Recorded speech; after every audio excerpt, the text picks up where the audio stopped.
Del desequilibrio fiscal nacen otros desequilibrios. Ahí está el tumor y de ahí nacen los demás problemas. Cuando aspiramos a tener una moneda sana, estable, todo es posible. Por ejemplo, una dolarización, en cualquier momento lo podemos hacer. De hecho, lo hicimos en alguna oportunidad cuando hicimos la convertibilidad. Pero sin equilibrio fiscal no podríamos tener ninguna moneda, porque esa moneda no serviría para corregir el problema.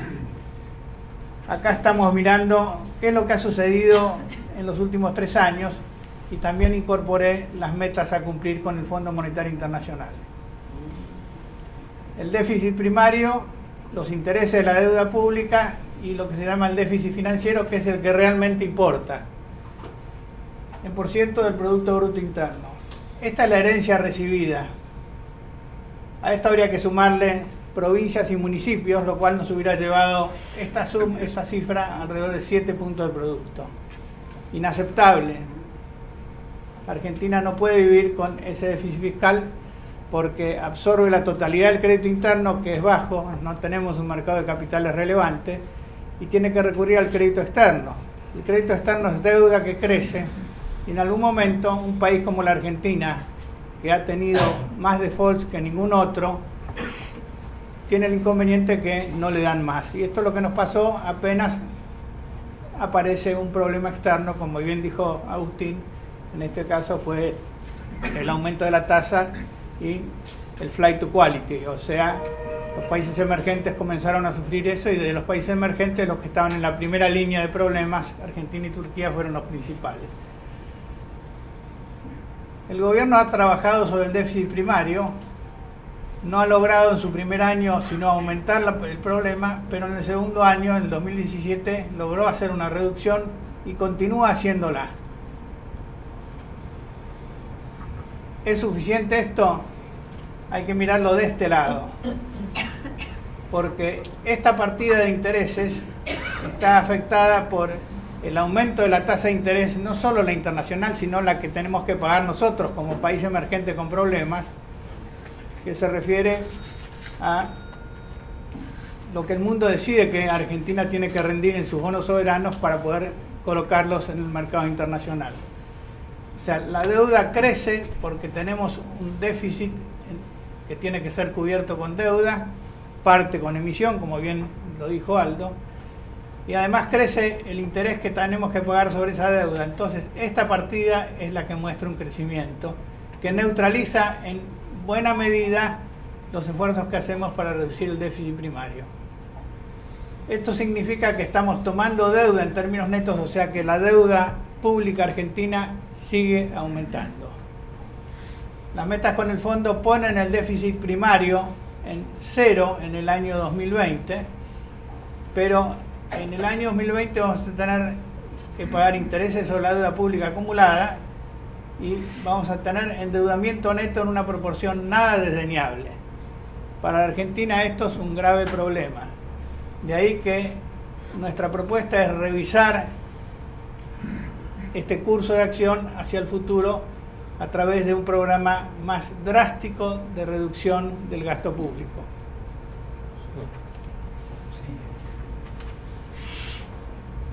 Este es el riesgo país a partir del 1 de enero de este año.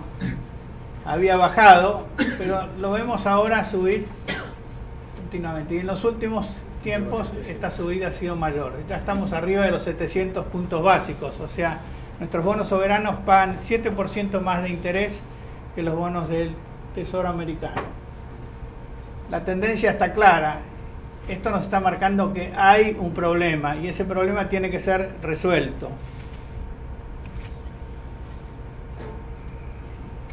Acá tenemos la evolución del gasto público y este es un periodo más largo, nace en el año 1961 este gráfico y vemos cómo en los últimos años, hasta el año 2002-2003, estamos en el orden de 25 puntos del producto. Esto es nacional, hay que sumarle provincias y municipios. Perdón, no, este es total. Dije mal, lo consolidé. Esto es lo notable. Este es el tumor que tenemos y esto es lo que hay que corregir. Estamos en un nivel tan alto como los países nórdicos de Europa que tienen por supuesto una prestación de servicios públicos algo diferente a la nuestra. A los que dicen que no se puede bajar el gasto hay que mostrarle este gráfico. Si en los últimos 15 años hemos pasado de 25 a 44, hay necesariamente espacio. Por cierto, en algunos casos no es posible, pero en otros casos sí lo es. Acá han estado presentes la nación, las provincias y los municipios para llegar a este nivel. En los tres casos ha habido un crecimiento. La nación ha pasado de 10 en el 2003 a 25. Y aquí tenemos la evolución de provincias y municipios. En términos de burocracia estatal, de cantidad de empleados públicos, las provincias y los municipios crecieron más rápidamente que la nación. Se les puede pedir que hagan una reducción sin ninguna duda.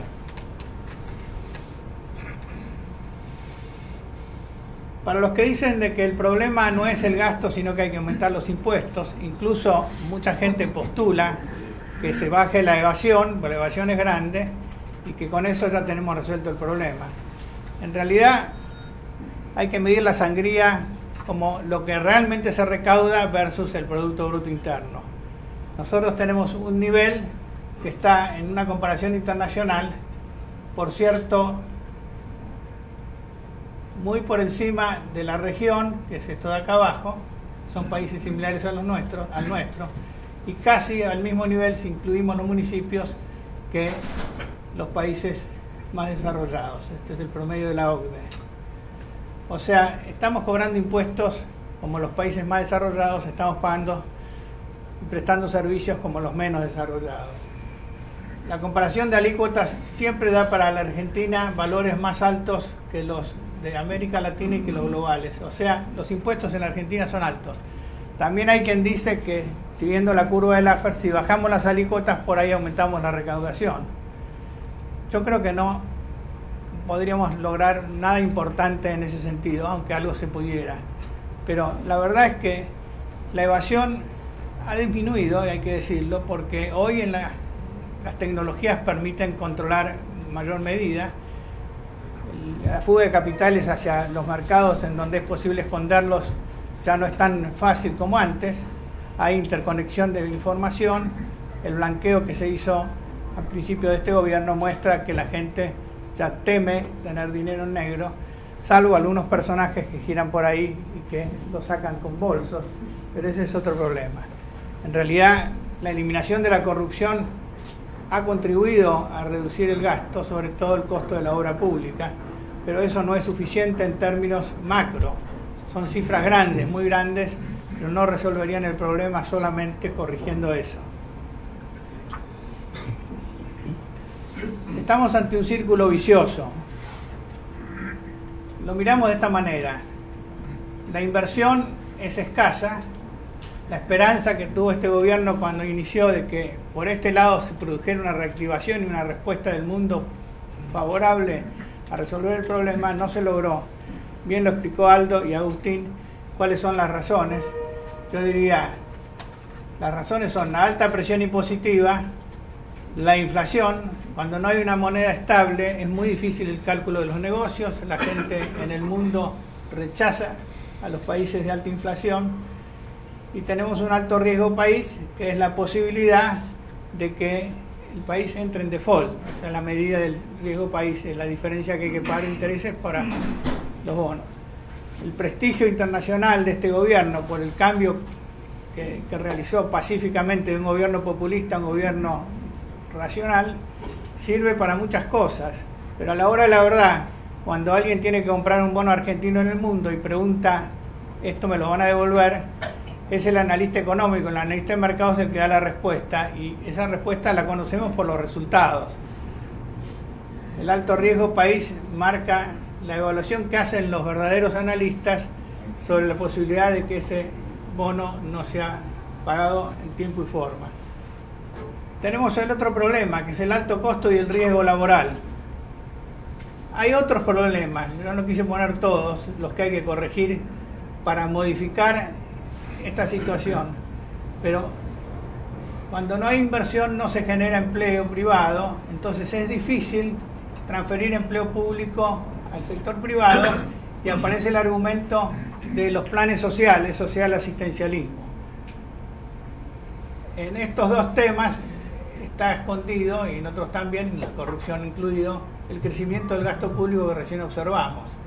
Pero lo cierto es que cuando uno dice, bueno, hay que hacer esto, la respuesta que uno recibe es, ¿cómo vamos a reducir el empleo público si esta gente queda en la calle y no es absorbida por el sector privado? Es cierto, lo que hay que hacer es una solución integral del problema y resolver este círculo vicioso de forma de transformarlo en un círculo virtuoso. El círculo virtuoso tiene que operar de otra forma. Confianza, alta inversión, creación de nuevas empresas, expansión de las existentes, generación de empleo privado, de manera de hacer posible una reducción del empleo público y del asistencialismo, lograr de esta forma el equilibrio fiscal que no tenemos, de esta forma poder lograr la estabilidad de la moneda sana, la estabilidad de la moneda y una moneda sana, o sea, lograr lo que Aldo postulaba, que en el fondo es inlograble, aunque dolaricemos la economía si no tenemos equilibrio fiscal, reducir el riesgo país, o sea, dar tranquilidad a los que invierten de que no vamos a entrar en un problema al estilo del año 2001-2002, al estilo del año 1989, poder reducir la presión impositiva que atenta contra las posibilidades de hacer negocios porque afecta a la competitividad y desalienta la inversión, y hacer la reforma laboral. Esto es un tema clave.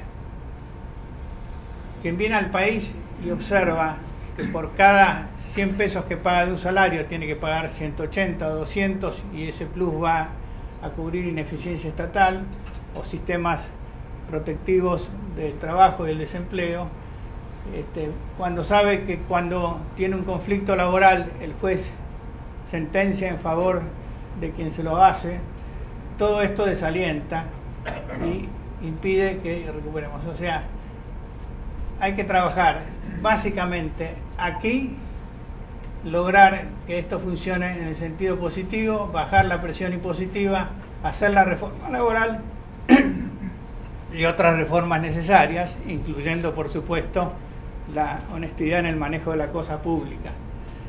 Nosotros tenemos postuladas otras reformas también, claro, porque no hay que quedarse con este esquema. En el combo que estamos proponiendo está la modificación del régimen de coparticipación federal de impuestos para generar mayor correspondencia fiscal, para que el que gasta tenga la obligación de recaudar más y gasta más, o sea, no trabajar con billetera ajena como son hoy básicamente la mayor parte de las provincias.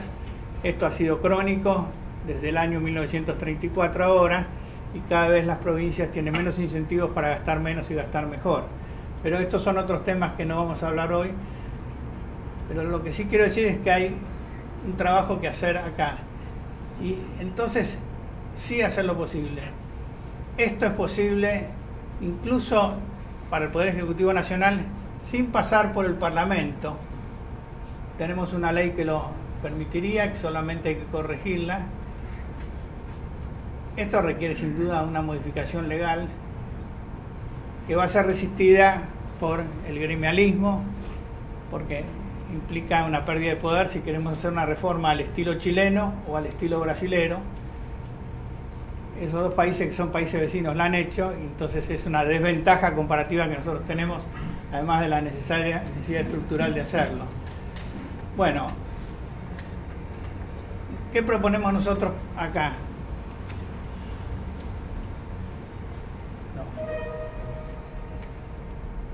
Dale otra. Ahora se colgó. ¿Se colgó? Ahí está. El acuerdo con el fondo implica una reducción entre 2 y 3 puntos del producto del gasto público nacional para llegar, como les dije, a un superávit primario o un déficit primario cero, pero todavía con un déficit financiero alto. O sea, con el fondo todavía vamos a seguir incrementando la deuda a partir del año 2020. Nosotros creemos que la Argentina tiene que llegar al 2020 solamente requiriendo deuda para pagar, amortizar deuda, no para pagar intereses. O sea, el endeudamiento tiene que mantenerse a partir de ahí o empezar a disminuir. Esa es la forma que la Argentina puede lograr confianza y revertir el círculo vicioso. Para eso hay que bajar el gasto público en 6 puntos del producto. Hemos trabajado y creemos que esto es posible. Cuando digo posible, digo social y políticamente posible si el gobierno decide hacerlo, sabe exponerlo, lo explica bien y va para adelante. Este es un punto de discrepancia que encontramos nosotros en nuestras conversaciones con funcionarios de este gobierno, que nos dicen: ustedes son salvajes. Está muy de moda calificar al capitalismo de salvaje, al liberalismo de salvaje, y a toda idea que no sea correspondida por el espectro político como factible desde el punto de vista de ellos, también como salvaje. Pero más salvaje es correr el riesgo de una nueva situación como la que hemos vivido en la Argentina, que termina o en hiperinflación, año 1989, o en hiperrecesión, año 2002. Hay varios capítulos. La racionalización administrativa del Gobierno Nacional, este es nuestro plan de reforma del Estado. No voy a extenderme en esto porque me llevaría por lo menos media hora.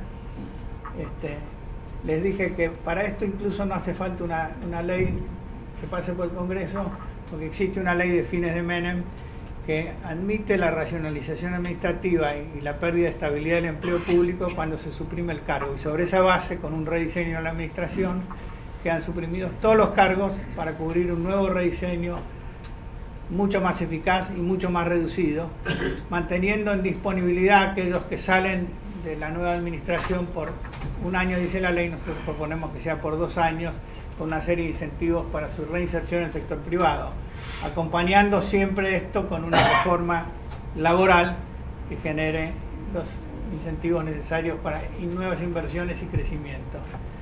En provincias la posibilidad es mayor, porque el aumento del gasto fue mayor en provincias en lo que es la burocracia administrativa.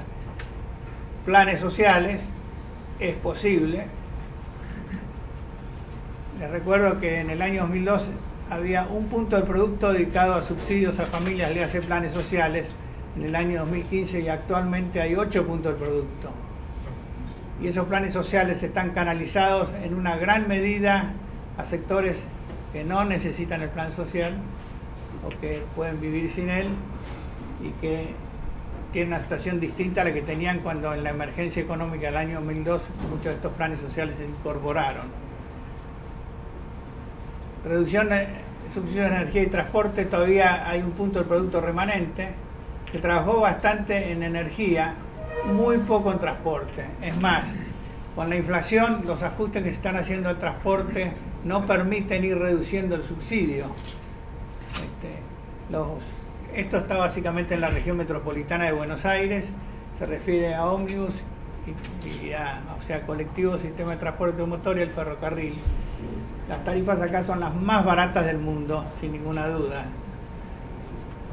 Reducción de subsidios económicos, todavía ciertos sectores, y gastos tributarios. Estos son los beneficios a través de exenciones impositivas, etc. Y supresión de obras públicas no prioritarias. Los ahorros por reducción de la corrupción de la obra pública ya fueron obtenidos. Acá estamos hablando del punto de partida del año 2018. Hay muchas obras no prioritarias que tienen que salirse de la lista sin ninguna duda. Esto bien explicado, bien definido, con todos los amortiguadores sociales como nosotros proponemos que se haga. Por ejemplo, las tarifas de transporte hoy pueden actualizarse, por ejemplo, llevándolas al mismo nivel del interior del país, llevándolas al mismo nivel real del año 2001. Esto es fácilmente explicable. No se trata de aumentar 1%, o como están diciendo ahora, 1 peso por mes de acá a la tarifa ferroviaria. No llega nunca. Tiene que volverse a pagar lo que se pagaba antes de la crisis, y con la tarjeta SUBE se pueden eximir de ese aumento aquellos que uno decida que pueden ser eximidos, porque hoy está identificado el que se sube un colectivo o un tren. O sea, hay cambios tecnológicos que permiten, tanto en energía como en transporte, amortiguar el impacto social sobre los que menos tienen de todos estos cambios. Con 6 puntos del producto, la Argentina a partir del año 2020 no aumentaría su endeudamiento neto. Y esto es un cambio sustancial si se lo ha logrado en forma estructural para lograr la recuperación de la confianza de los argentinos y de los inversores del mundo en este país. Yo creo que esto es lo que hay que lograr y se puede hacer. Nosotros hemos transmitido a quienes manejan la política, y son tal vez los que se han resistido en mayor medida de inicio a introducir reformas, que en un país presidencialista que tiene cierta admiración por aquellos que toman decisiones fuertes, las saben explicar y las mantienen, la posibilidad de un éxito electoral en octubre del año que viene está más del lado de quien encare un programa que convenza a la población de que de esa forma puede evitar una crisis, de quien por temor a evitarla siga caminando por la cornisa y con los vientos que corren, en una de esas se cae de esa cornisa. Estamos en riesgo y eso se puede explicar también. Lo pueden entender quienes gobiernan. Yo creo que Mauricio Macri tiene esta opción por delante. La opción es tomar medidas que convenzan a la población de que van en beneficio de ellos. Las encuestas dicen que el sector gremial, el sector de los dirigentes gremiales, es uno de los que tiene menos aceptación popular. Y es ese sector el que resiste, por ejemplo, la reforma laboral, que bien explicada se entiende. El tema de transferir gasto público al sector privado es posible, hay que hacerlo. Por supuesto que insistimos en esto. Esto es un combo. Si no se hace todo a la vez, entonces sí hay una dificultad. La respuesta de los inversores fue negativa frente a un cambio institucional tan positivo como el que tuvimos a fines del año 2015. Un milagro, podríamos ser Venezuela, eso todo el mundo lo entiende. Pero seguimos enfrentando una muy mala calificación de nuestros títulos, o sea, un muy alto riesgo país, y esto va creciendo. Esta paradoja es explicable y yo creo que el gobierno tiene que explicarla. Me parece que es posible que lo haga, hay que insistir, hay que crear un clima. Por eso el título de esta reunión fue: esto también pasará. Esto también pasará. Dios quiera que sea así.